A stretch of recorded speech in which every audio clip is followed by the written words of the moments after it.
Mr. Speaker, I this morning would like to provide this honorable House with an update on the Ministry of National Security's Violence Reduction Team's response to the unfortunate violent and antisocial events over the National Heroes holiday weekend. Mr. Speaker, what was meant to be a weekend that celebrated our island's heroes' progressions, equality, and human rights, instead was marred by violence and death. On Friday, there was a major stabbing during the daylight hours in the parking lot of the Heron Bay Marketplace. Please note that investigations into this incident are ongoing.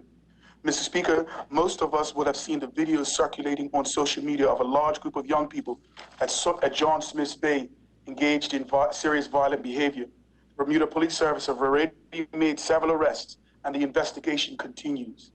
Later that same night, there was a firearm incident in the East End that has left one man recovering from gunshot wounds at the King Edward Memorial Hospital. Forensic evidence at the scene is assisting police with the investigation. Mr. Speaker, the violence of the weekend continued into Sunday, culminating with the fatal stabbing of a 22-year-old young man. I extend my deepest condolences to the family and friends of Mr. Joshua Rouse. Another Bermudian family is now mourning because of senseless violence.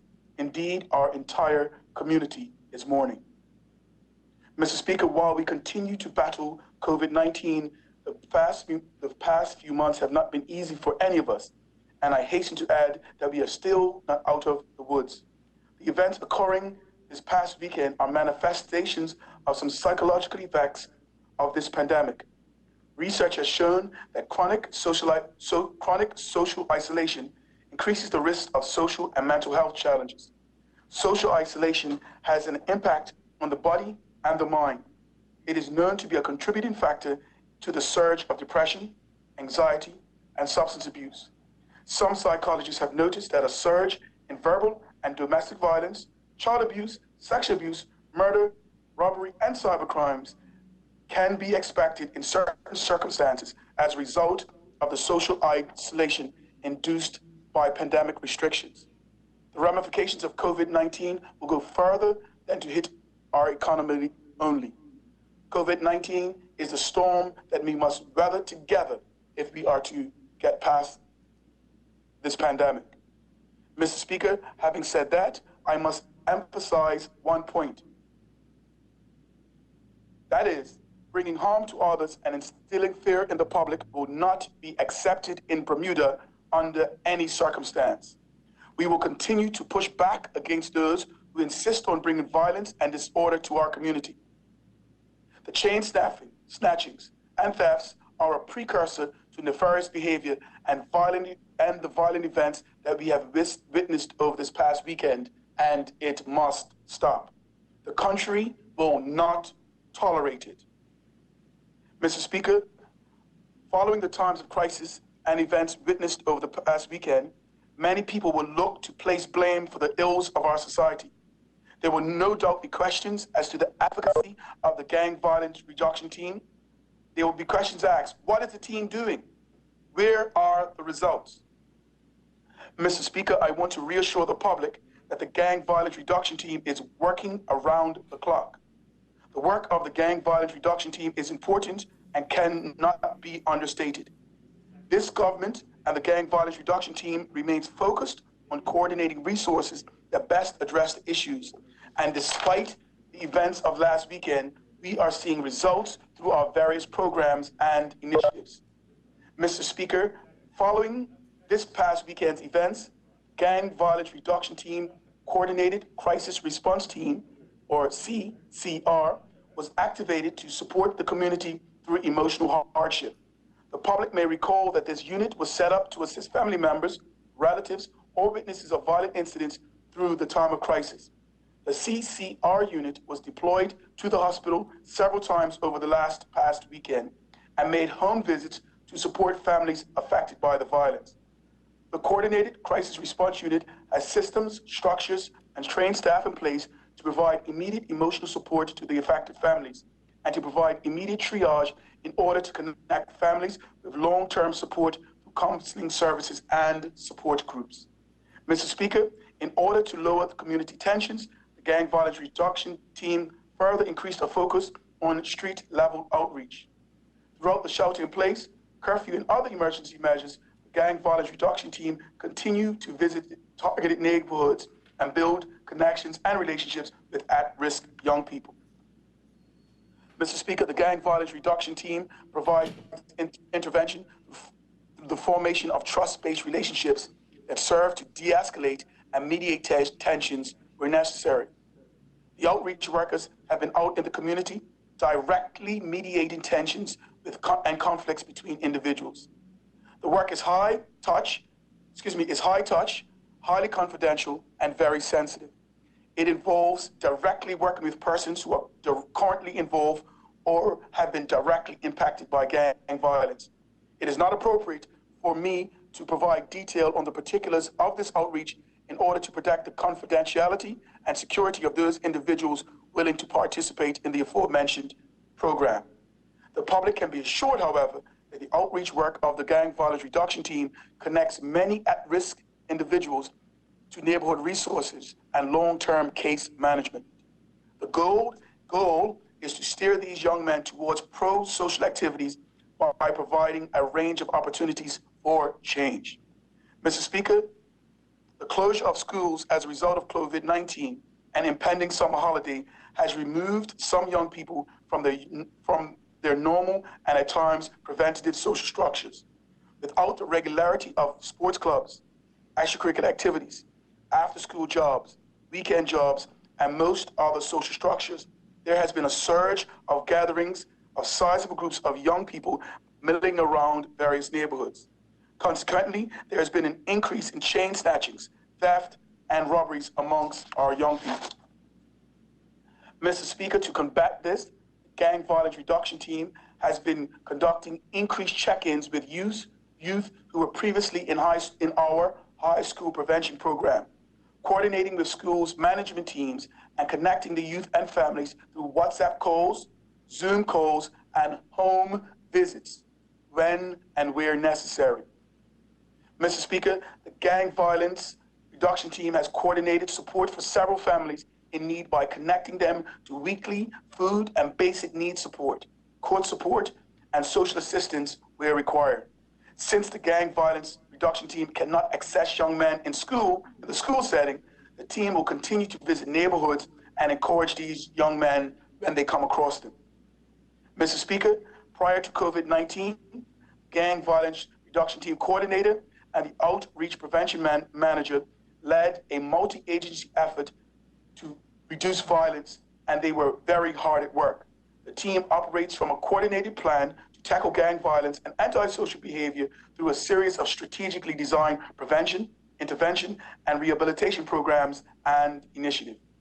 Our continuum of services focuses on prevention, community engagement, outreach, intervention, and collaboration. Let's talk about, Mr. Speaker, the prevention programs. The team was working with the administration and students' services at the Cedar Bridge Academy and the Barclay Institute, providing support services for at-risk students. The team was visiting the school daily, providing incident management support, mediation services, individual student support sessions, and group sessions. Through these ongoing interactions, the gang violence reduction team, along with other service providers, were able to help these students realize their self-worth and see many opportunities for self-improvement that were available to them. Mr. Speaker, this team's involvement in young people does not start at the high school level. Their gang resistance education and training program, or GREAT, was rotating through 6 primary and middle schools. In collaboration with the Bermuda Police Service and HM Customs, I am pleased to announce that several hundred of our young people were able to complete the GREAT program prior to the pandemic. The gang violence reduction team targeted primary intervention. It was called Elliott Kings, a group at Victor Scott, Hype Kings. We have 32 young kings between the ages of 10 and 12 fully engaged in experimental based that focuses on building self-confidence, self-esteem, positive relationships, and teamwork and resilience. Adult outreach and intervention. Mr. Speaker, outside of the schools initiatives, the Gang Violence Reduction Team focused on lowering community tensions. The team also focuses on prison outreach, street-level outreach, mediation, court support, negotiation, incident management, support, and restorative justice.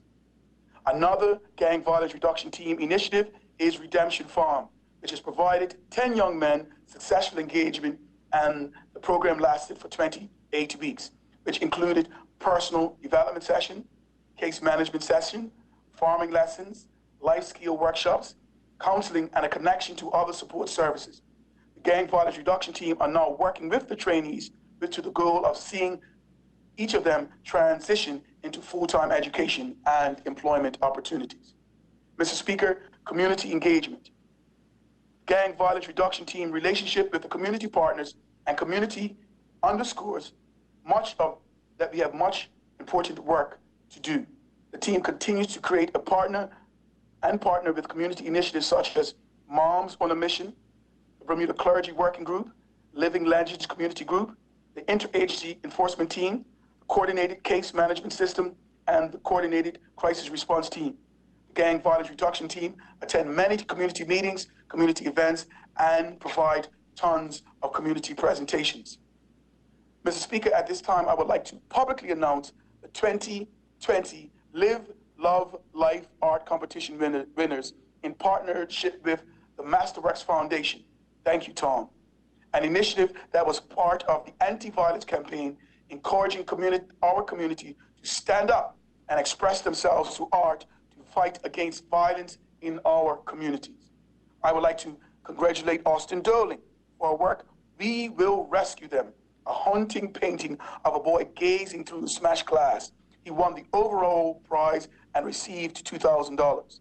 Further winners included Keno Lambert, winning for the best traditional painting, Jashay Pace for the best mixed media piece, Legend Stevenson for the best digital piece.